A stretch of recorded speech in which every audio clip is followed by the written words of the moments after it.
जिसके घर में मांसाहार भोजन किया जाता है, क्या वह तुलसी माला धारण कर सकते हैं?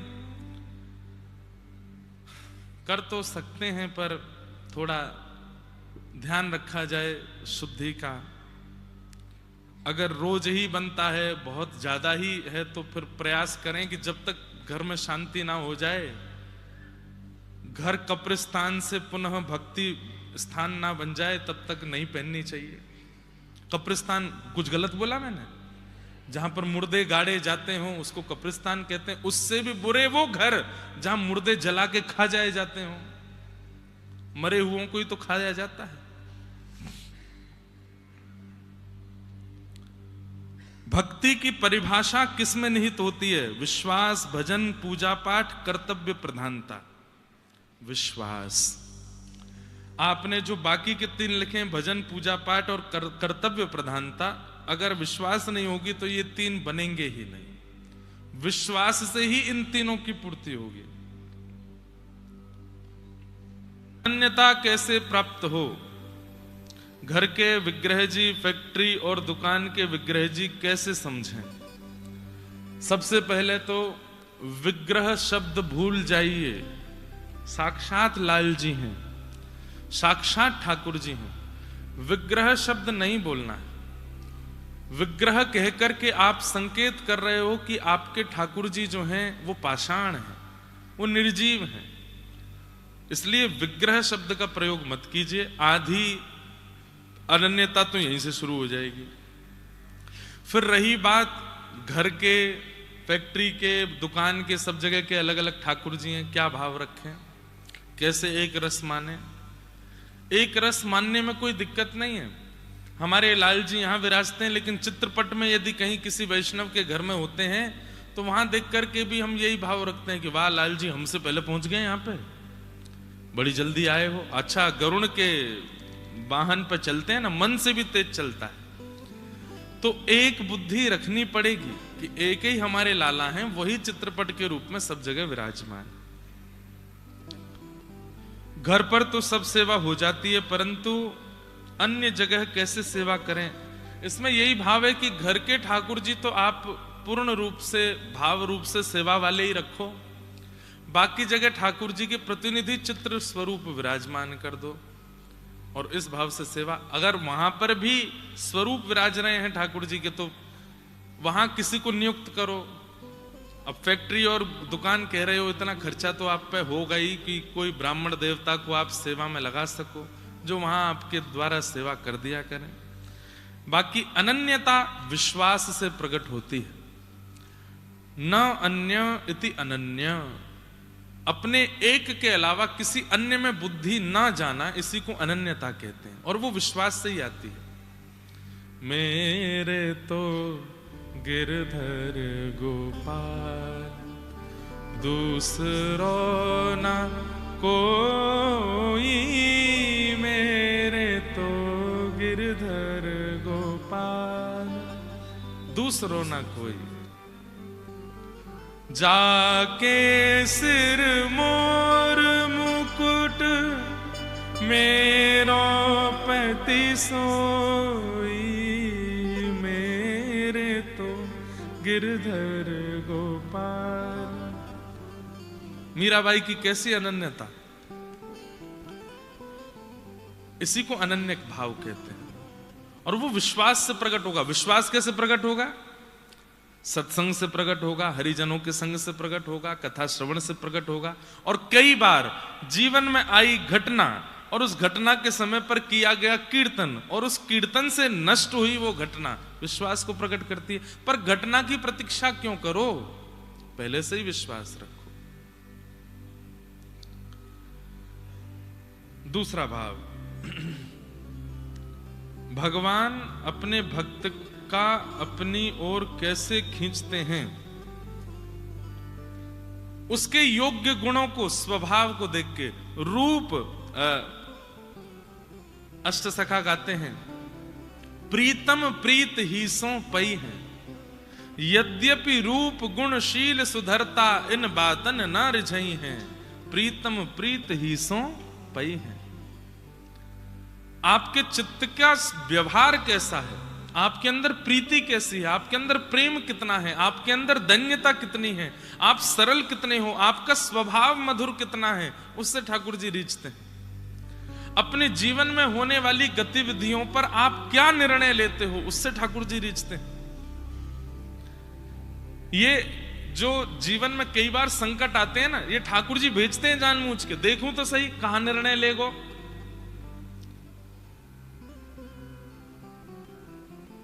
जब जागो तभी सवेरा, 1 घंटा बाद ही जगे सही।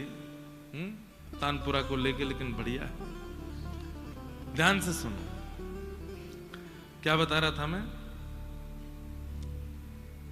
कई बार जीवन में परिस्थिति ठाकुर जी भेजते हैं ये देखने के लिए कि अब ये क्या निर्णय लेगा।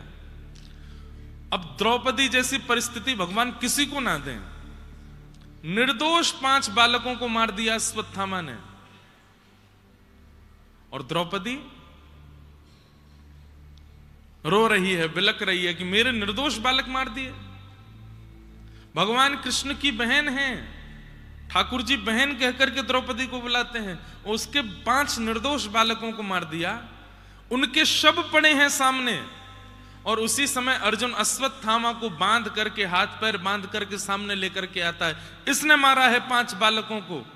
द्रौपदी तू आज्ञा कर, क्या करूं? मुच्यता मुच्यतामेष ब्राह्मणो नितरां गुरु। द्रौपदी क्या कहती है? छोड़ दो। क्यों? ये ब्राह्मण है, हम क्षत्रिय हैं। अरे जब घर में कोई घटना होती है या हमारी परिस्थिति में घटना, हम भूल जाते हैं सारे धर्म वेद शास्त्र गुरुजन सबको भूल जाते हैं। लेकिन द्रौपदी क्या कह रही है? 5 बालकों के शव पड़े हैं तब भी कह रही है कि इसको छोड़ दो। क्यों? ये ब्राह्मण है, हम क्षत्रिय हैं, ब्राह्मण को मारने का अधिकार नहीं है। दूसरी बात, यह भी किसी मां का बेटा है, और बेटे के मरने पर मां को कितनी वेदना होती है। अर्जुन, मैं उस वेदना से निकल रही हूं, मैं नहीं चाहती कि वो वेदना कोई और मां सहे। ये कोई पिक्चर की एक्ट्रेस नहीं बोल रही है, साक्षात प्रत्यक्ष महाभारत की द्रौपदी कह रही है, और भगवान खड़े खड़े सुन रहे हैं। बालकों के शव सामने पड़े हैं, और द्रौपदी कितनी न्याय की बात कर रही है कि ये भी एक ठीक है, अपराधी को दंड मिलना चाहिए, लेकिन आपका उसके प्रति रुझान और व्यवहार कैसा है, ठाकुर जी ये देखते हैं। ये भी किसी मां का बेटा है। मैं वो वेदना उस मां को नहीं देना चाहती जिस वेदना में मैं स्वयं हूं, इसलिए इसको मत मारो। अर्जुन, इसको मारने से मेरे 5 बालक जीवित तो होंगे नहीं, फिर मार करके क्या फायदा। और अंतिम बात बोल करके तो मानो द्रौपदी ने पूरी सभा को अपना लिया। क्या? ये ब्राह्मण है, एक मां का पुत्र है, आदि आदि ये सब बात एक तरफ। जिस गुरु ने तुमको धनुष बाण चलाना सिखाया, ये उनका बेटा है। गुरु के अनंत उपकार हैं हमारे ऊपर।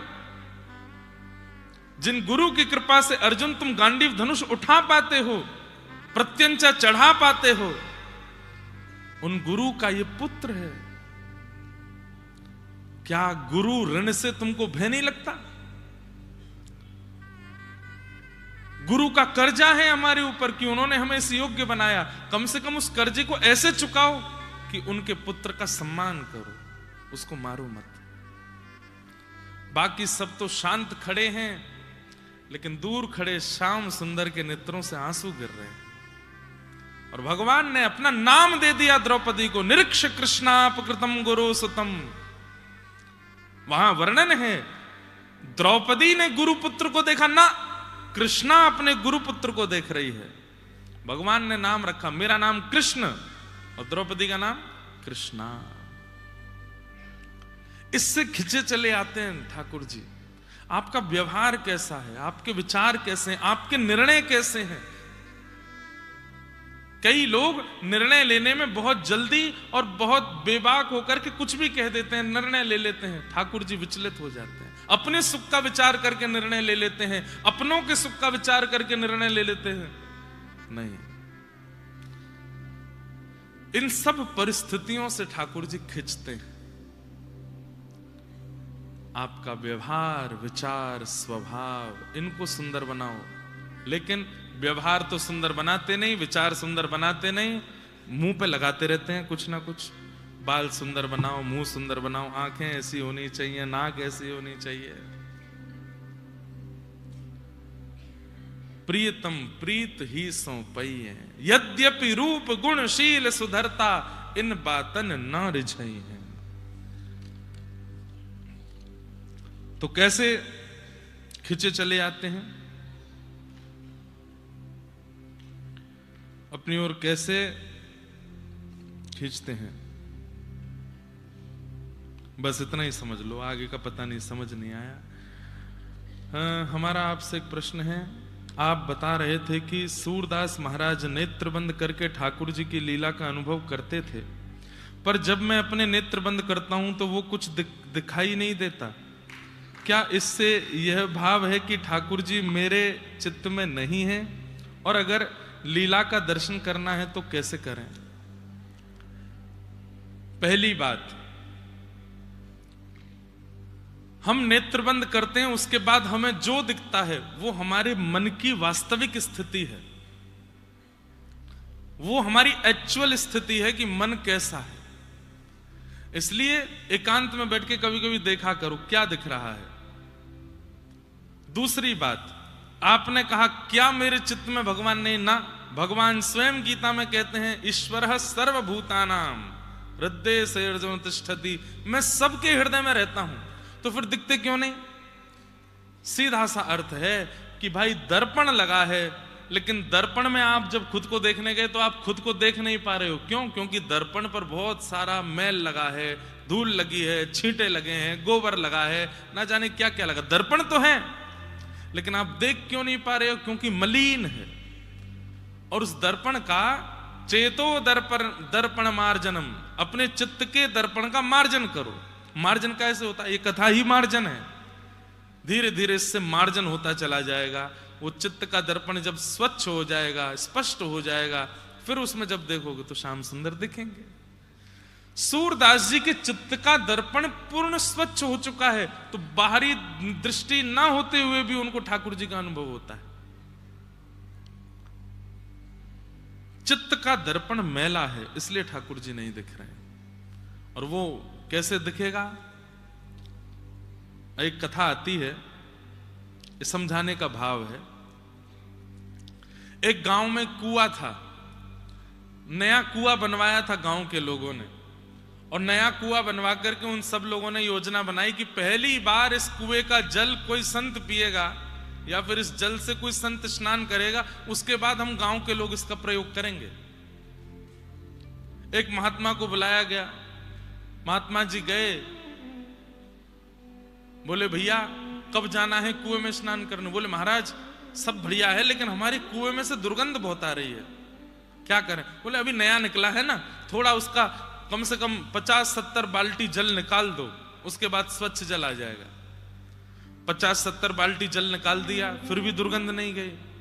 महात्मा के पास जाके बोले अब भी दुर्गंध नहीं जा रही। तो महात्मा बोले एक काम करो, तीर्थों का जल मंगाओ और तीर्थों का जल मंगा करके कुएं में डालो और एक दिन बाद फिर से जल निकालो, शायद स्वच्छ हो जाए।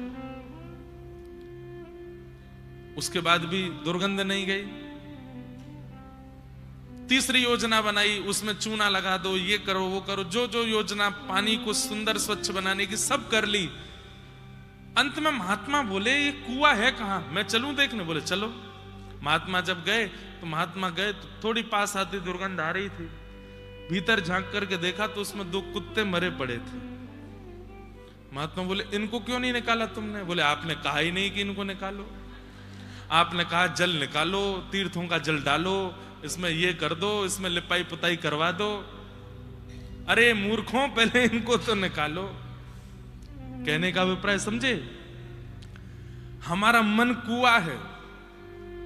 हम संतों से प्रश्न करते हैं ठाकुर जी क्यों नहीं दिख रहे? अभी भी दुर्गंध क्यों आ रही है? अभी भी संसार की चीजें क्यों दिख रही हैं? नेत्र बंद करने पर हीरो हीरोइन ही क्यों दिखते हैं, ठाकुर जी क्यों नहीं दिख रहे हैं? तब कहा गया क्या कि अपने चित्त से खूब सारा त्याग करो, वस्तुओं का त्याग करो, विचारों का त्याग करो, गलत लोगों का त्याग करो। आपने कर दिया फिर भी दुर्गंध नहीं जा रही। तो हमने क्या कहा, बद्रीनाथ होके आओ, मुक्तिनाथ होके आओ, गंगा स्नान करके आओ, यमुना स्नान करके आओ, खूब सारे कथाओं का बढ़िया लेपन करो, शायद दुर्गंध नहीं आवे। सब करके देख लिया फिर भी दुर्गंध आ रही है।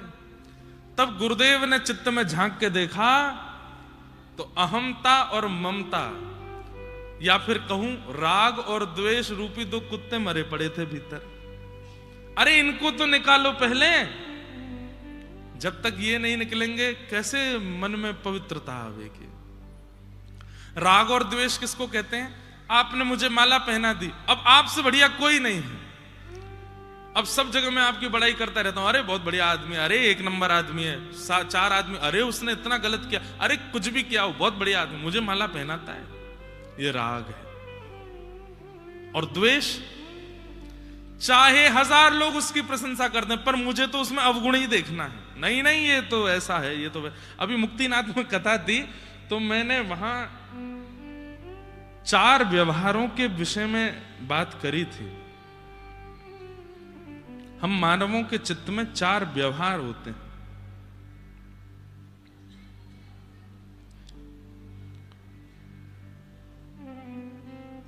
बहुत सुंदर भाव था।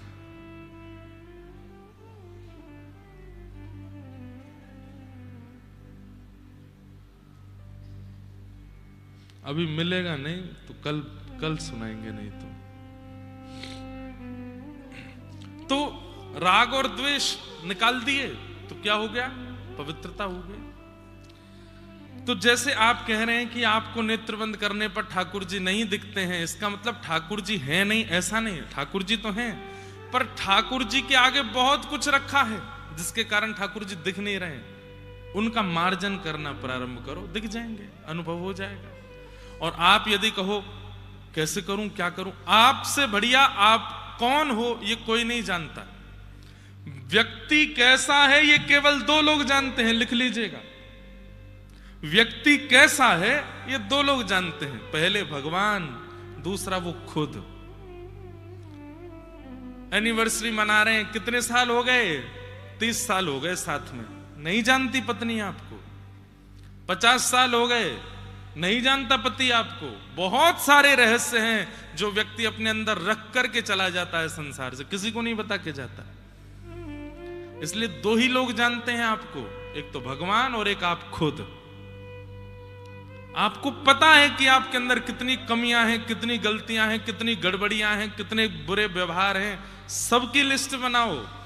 उन सबके पीछे ठाकुर जी दबे हुए हैं। जैसे जैसे उनका मार्जन करते जाओगे, एक दिन सूरदास जी की तरह हमें भी ठाकुर जी का अनुभव हो जाएगा।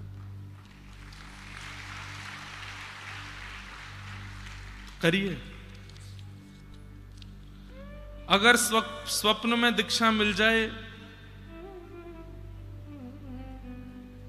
3-4 बार तो फिर क्या समझना चाहिए? भगवद आज्ञा है, स्वप्न को प्रत्यक्ष दीक्षा ले लो।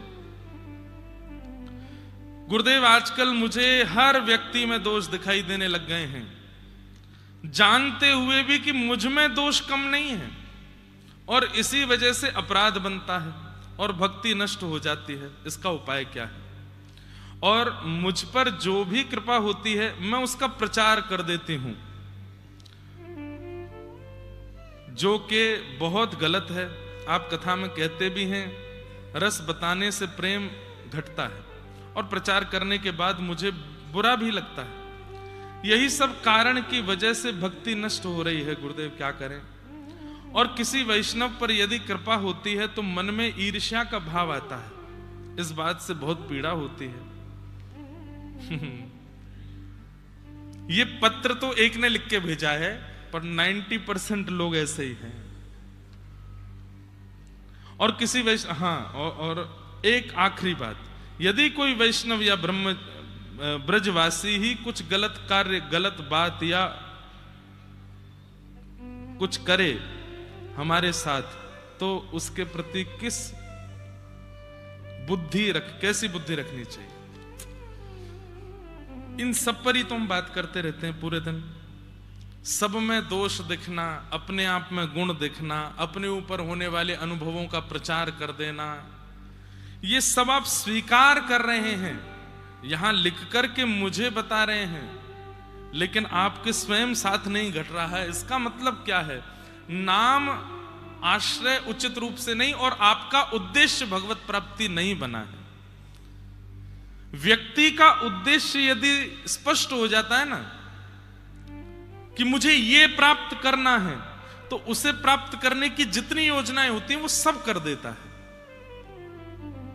ये जिन्होंने पत्र लिखा है या ये व्यवहार जिनका भी है, उनका उद्देश्य स्पष्ट नहीं है, उन्हें ठाकुर जी की प्राप्ति करने से कोई अभिप्राय नहीं है, इसलिए ये सारी चीजें स्वीकार करने के बाद भी बनी हुई हैं। व्यक्ति को शुगर हो गया, डॉक्टर के पास गया, डॉक्टर ने कहा सुबह दोपहर शाम की दवाइयां खानी पड़ेंगी जी। वो एक इंजेक्शन और लगता है, उसको पेट में लगाते हैं कई लोग, ये लगाना पड़ेगा, ठीक है 6 महीना बाद दिखाना हमको, 6 महीने का कोर्स कर दिया है, ठीक हो जाओगे, ठीक है। अब वो गए, सुबह दोपहर शाम दवाई लेते हैं, खूब पेट में इंजेक्शन लगाते हैं, सब कुछ करते हैं। 6 महीने बाद गए, जैसे ब्लड टेस्ट हुआ, शुगर निकल के आई 450। डॉक्टर बोले अरे ये 6 महीना से दवाइयां कहां जा रही हैं? सब सुबह दोपहर शाम लेता हूं, इंजेक्शन भी लगाता हूं, सब करता हूं, फिर कैसे नहीं ठीक हुआ भाई? अच्छा अपनी दिनचर्या बताना चाहिए। सुबह नाश्ता क्या करते हो? नाश्ते में बेड़ई, कचौड़ी, पूड़ी, जलेबी, और नाथद्वारा में क्या मिलता है? सुबह सुबह पोहा और वो क्या कहते हैं, पुदीना की चाय, पुदीना वाली चाय मिलती है। ये तो सुबह का नाश्ता है। दोपहर का भोजन क्या है? बोले दोपहर में इडली, डोसा, बड़ा पाव आदि आदि ये सब चलते हैं। और रात्रि को तो हम लोग घर में भोजन नहीं बनाते, बाहर से मंगाते हैं, पिज्जा, बर्गर। अरे दारी के तू कितनी दवाई ले ले फिर भी ठीक नहीं होएगा। क्यों? क्योंकि परहेज नहीं है। ये जिन्होंने पत्र लिखा है या इस प्रकार का व्यवहार जिन किसी का भी है, वो कथा तो सुन रहे हैं, वो नाम तो कर रहे हैं, वो तिलक तो लगा रहे हैं, इसका मतलब दवाइयां ले रहे हैं, लेकिन परहेज नहीं कर रहे हैं। परहेज क्या है? गलत स्थान पर नहीं जाना, गलत व्यक्तियों से नहीं मिलना, गलत खाना नहीं है, गलत पीना नहीं है, हर प्रकार की तजोरे मन हरि विमुखन को संग, जाके संग कुमति उपजत है, पड़त भजन में भंग, कहा होत पे पान कराए, विष नहीं तजत भुजंग, तजोरे मन हरि विमुखन को संग। मतलब औषधि तो ले रहे हो आप, कथा सुन रहे हो, स्वीकार भी कर रहे हो कि मुझ में ये सारे दोष हैं, तिलक स्वरूप भी लगाते ही होंगे, नाम जप भी करते ही होंगे, लेकिन परहेज नहीं कर रहे हो। परहेज ना करने के कारण ये दोष आ रहा है, और ये दोष अभी तक बना हुआ है। इसलिए परहेज करना भी प्रारंभ करो।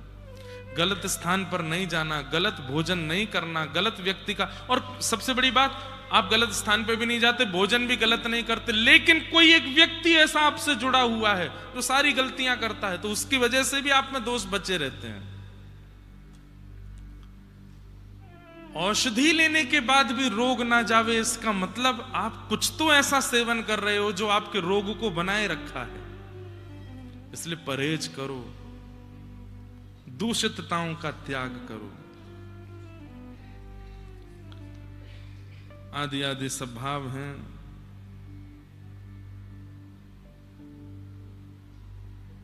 संसारिक जगत में ज्ञानी पुरुष बड़ा है या भक्त पुरुष, और इन दोनों में अंतर क्या है? ज्ञानी पुरुष बड़ा बेटा भगवान का, और भक्त पुरुष छोटा बेटा भगवान का। एक रूप में यहां पर ज्ञानी की बड़ाई हो गई है और भक्त की थोड़ी सी ये हुई है कि वो छोटा है। लेकिन अब एक रूप देखिए, मां जब बाजार जाती है तो बड़े को घर छोड़ जाती है, छोटे को गोद में लेके जाती है। क्यों? छोटे को नहीं छोड़ के जाऊंगी रोएगा, छोटे को नहीं छोड़ के जाऊंगी, उपद्रव मचाएगा। बड़े को पूरे जिम्मेवारी देके जाती, तुम घर संभालना, आंधी तूफान आए खिड़की बंद कर देना, कोई डोरबेल बजाए तो खोलना नहीं, और वहां मैंने दूध रखा गर्म करने, उसको देखते रहना, टीवी मत चलाना, एसी बंद कर देना, लाइट बंद कर देना। बड़ा जो है वो जिम्मेवार है, इसलिए जिम्मेदारियां उसको दी जाती हैं। ज्ञानी पुरुष जिम्मेदार व्यक्ति है। ठाकुर जी की ज्ञानी पुरुष के प्रति क्या दृष्टि रहती है? अपना कल्याण कर लेगा। क्यों? शास्त्र पढ़ता है, गुरुजनों के पास जाता है, ग्रंथों का अवलोकन करता है, अपना कल्याण कर लेगा। लेकिन कोई अगर भक्त पुरुष होता है, ज्यादा ज्ञानी नहीं है, केवल नाम जप करना जानता है, केवल परिक्रमा करना जानता है, केवल ठाकुर जी की सेवा करना जानता है, केवल कथाओं में जाके बैठना जानता है, इसके अलावा और कुछ उसके पास ज्ञान नहीं है, तो ठाकुर जी उसको गोद में उठाते हैं, बोले या को तो मुझे उद्धार करना पड़ेगा, ये अपने आप नहीं कर पाएगा, ये अपने आप नहीं कर पाएगा, इसको तो मुझे करना पड़ेगा। तो ज्ञानी भगवान का बड़ा पुत्र है और भक्त भगवान का छोटा पुत्र है। ज्ञानी भी भक्त होते हैं, पर कई होते हैं वो केवल भक्ति से काम और कुछ नहीं जानते। हम आप अधिकतर उसमें आते हैं भक्ति, लेकिन इससे ज्यादा फूलो मत, मेरा तो उद्धार भगवान करेंगे, नहीं। फिर उस छोटे बालक की तरह सहज भी रहो, छोटे बालक की तरह सरल भी रहो। छोटा बालक कैसा होता है? बड़ा बालक रोए, बड़ा बालक यदि रोए घर का, टॉफी से नहीं मानता। क्यों रो रहे हो, क्या चाहिए? बाइक दिलाओ मुझको, बाइक दिलवा दी। अब रो रहा है, क्यों रो रहे हो? गाड़ी दिलाओ मुझको, गाड़ी दिलवा दी। बड़ा व्यक्ति जब रोता है तो उसको बड़ी बड़ी चीजों से शांत करना पड़ता है, पर छोटा जब रोता है, कई बार टॉफी नहीं होती तो टॉफी के रैपर से भी शांत हो जाता है। चिर चिर चिर चिर कर दो ऐसे रैपर को, देखो टॉफी देखो, शांत हो जाता है। तो छोटे हो, भक्त हो, तो सहजता में रीझना सीख जाओ, सहजता में मानना सीख जाओ, छोटी छोटी बातों पर शांत होना सीख जाओ। त्रेता युग से लेकर के कलयुग तक सिर्फ नारी को ही अपमानित शब्दों से संबोधित किया जाता है, जबकि उसकी जिम्मेदारी पुरुष ही होता है। ऐसा क्यों?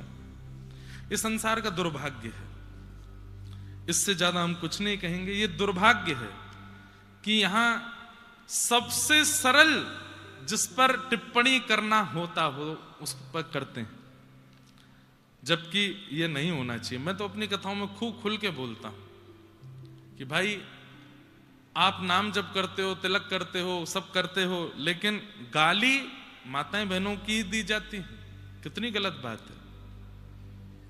और इसी कारण से भगवत अनुभव अब के युग में हो नहीं पा रहा है। क्यों?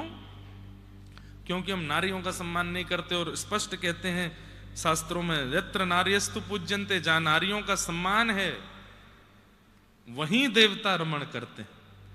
नारियों का सम्मान करो, उनका अपमान मत कीजिए, उनको गलत शब्दों से मत बोलिए। और फिर भी करते हैं तो ये दुर्भाग्य है हमारा, इस दुर्भाग्य का दंड हमको भोगना पड़ेगा।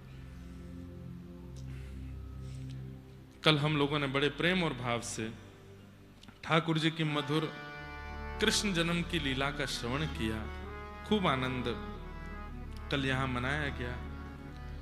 वास्तव में आनंद क्या है? ठाकुर जी के उत्सव ही आनंद है, और भगवान के उत्सव कोई अलग नहीं है, उत्सव ठाकुर जी के ही स्वरूप हैं। उत्सव को यदि व्यवस्था मान करके करोगे तो उसमें विघ्न आएगा, उत्सव को कृष्ण मान करके करो, कभी विघ्न नहीं आएगा, कभी दिक्कत नहीं होगी। उत्सव में प्रयोग होने वाले पुष्प, उत्सव में प्रयोग होने वाली सामग्री, उत्सव में प्रयोग होने वाली व्यवस्था, सब कृष्ण है। ये मान करके जब आप उत्सव करोगे तो कोई आपदा आनी भी होगी तो टल जाएगी। उसको व्यवस्था मान करके और लोक रंजन की भावना से करोगे तो उसमें व्यवधान आएगा। कम शब्दों में बड़ी बात बोल करके हम निकल जा रहे हैं आगे, समझने वाले समझ जाइए। तो उत्सव को कृष्ण मानिए, उत्सव कृष्ण है, तभी वो आनंद देते हैं, तभी वो आनंद स्वरूप प्रदान करते हैं। पूरे ब्रजमंडल में आनंद हो रहा है, सब गा रहे हैं, नाच रहे हैं, आनंद मना रहे हैं। नंदस्त्वात्मज उत्पन्ने जाता ह्लादो महामना आहूय विप्रान वेदज्ञान स्नातः सुचिरलंकृत वाचयित्वा स्वस्तेनं जातकर्मात्मजस्य वै कारयामास विधिवत् पितृदेवार्चनं तथा धनुनां नुयुते प्रादाद् विप्रेभ्यः समलंकृते तिलाद्रीन् सप्तरत्नेघ सातकौम्बरावृतम्।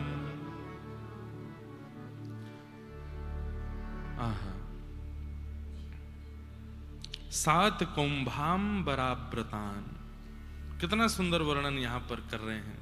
नंद जी के लाला भयो है, और नंद जी के लाला भयो है, ये खबर जब पूरे ब्रजमंडल में फैली है तो सब आनंद में भर गए। एक नंद बाबा को ढाणी को है, ब्रज को एक भाव सुना, मैं बहुत दिन हो गए सुनाया नहीं, पूज्य गुरुदेव भगवान अपनी कथा में सुनाते हैं। नंद बाबा के यहां सब आनंद में भरे भरे हैं, सब उत्सव मना रहे हैं। ब्रजवासी एक दूसरे पर चढ़ चढ़ करके नाच रहे हैं, गा रहे हैं, उत्सव मना रहे हैं। कहीं दही छिड़की जा रही है, मक्खन छिड़को। अच्छा एक बात, दधी कांदा क्यों करते हैं?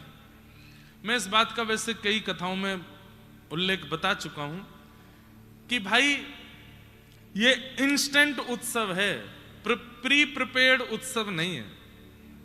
प्री प्रिपेयर्ड उत्सव जब होते हैं तो उसमें व्यवस्थाएं सामग्रियों की कर ली जाती हैं, ये लुटाएंगे, ये करेंगे, ऐसे करेंगे। लेकिन इंस्टेंट उत्सव जैसे ही पता चली नंद जी के लाला भयो है तो ब्रजवासियों के पास सबसे महंगी वस्तु क्या है? दूध, घी, दही, मक्खन। गोकुल में यही है सबके घरों में। तो लेकर के क्या करें? अत्यंत मूल्यवान दही आदि रत्नों को ही उड़ा रहे हैं, एक दूसरे पर डाल रहे हैं। बधाई दे, जैसे आजकल लोग 500 की नोट उछाल देते हैं, ज्यादा खुश हो जाते हैं। बेटा घोड़ी पर बैठ गया तो पिताजी आएंगे 500 की नोट यूं दिखाते हैं उसके ऊपर और उड़ाते हैं। सब लोग और वाह वाह वाह, देखो 500 की नोट उछाल रहे हैं। अब उस समय पर सबसे बड़ा धन ही गौधन था। जब पता चली नंद जी के लाला भयो है तो ब्रजवासी अपने घर घर से लेकर के आए हैं और सब सामग्री एक दूसरे पर लुटा रहे हैं। उत्सव में बहुमूल्य वस्तु को उछाल दिया जाता है कि देखो मेरा मन कितना उदार मना हो गया कि मैं मूल्यवान वस्तु को भी उछाल रहा हूं। इसलिए दधी काना, मक्खन एक दूसरे के मुंह पे घुमा घुमा। एक बिना दांत वाली अम्मा वाकू जैसी पतो चरी कि भैया ये तो यहां पे सबरे दही उछाल लें, मक्खन उछाल लें। हमारे यहां ब्रज में जैसे सब जगह बोलते हैं क्या हुआ है, हमारे ब्रज में क्या कहा भयो है। तो वह मैया ने आकर के देखी माखन के मोटे मोटे जो है गोला एक दूसरे पे मारे जा रहे हैं, दही उछाली जा रही है। तो वहां ने बाहर आके पूछी कहा भयो है। जैसे ही माने की कहा, एक ग्वारा ने देख लियो, बोले कि ये मैया कछु बोरेगी। मुंह में एक भी स्टॉपर नहीं है, स्टॉपर मतलब दांत, रोके वाले नॉन स्टॉप भीतर जाएगा, बना के गोला एक मारो, गप से मैया के मुंह में गयो, सटाक से भीतर चलोगो, रुको भी नहीं, पूरे मुंह पे मक्खन लगो। मैया अपनी जीभ निकाल के चाटने लगी। अरे ब्रजवासियों बताए तो दो कहा भयो। अरे मैया तेरो मुंह चीकनो हैगो, यो ना पता चली कहा भयो। नंद जी के लाला भयो है। अब तो जैसे ही सुनी नंद जी के लाला, वो बूढ़ी मैया भी नृत्य करने लगी, आनंद में भर गई। ऐसे लाला तो रोज ही होयो करें भैया, हमारे ब्रज में ऐसे लालन की बाढ़ आ जाए। ऐसे आनंद में भर गए सब। लेकिन एक बहुत भावुक और गुप्त प्रसंग है, व्रज भाषा में गाया जाता है। नंद जी के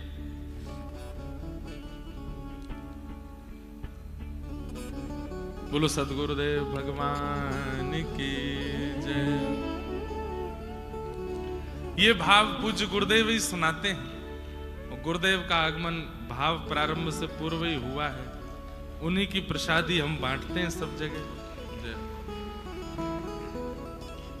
हे जुग जुग जीवे री यशोदा मैया तेरो जीवे री यशोदा मैया तेरो ललना। जीवे री यशोदा मैया तेरो ललना। जुग जुग जीवे री यशोदा मैया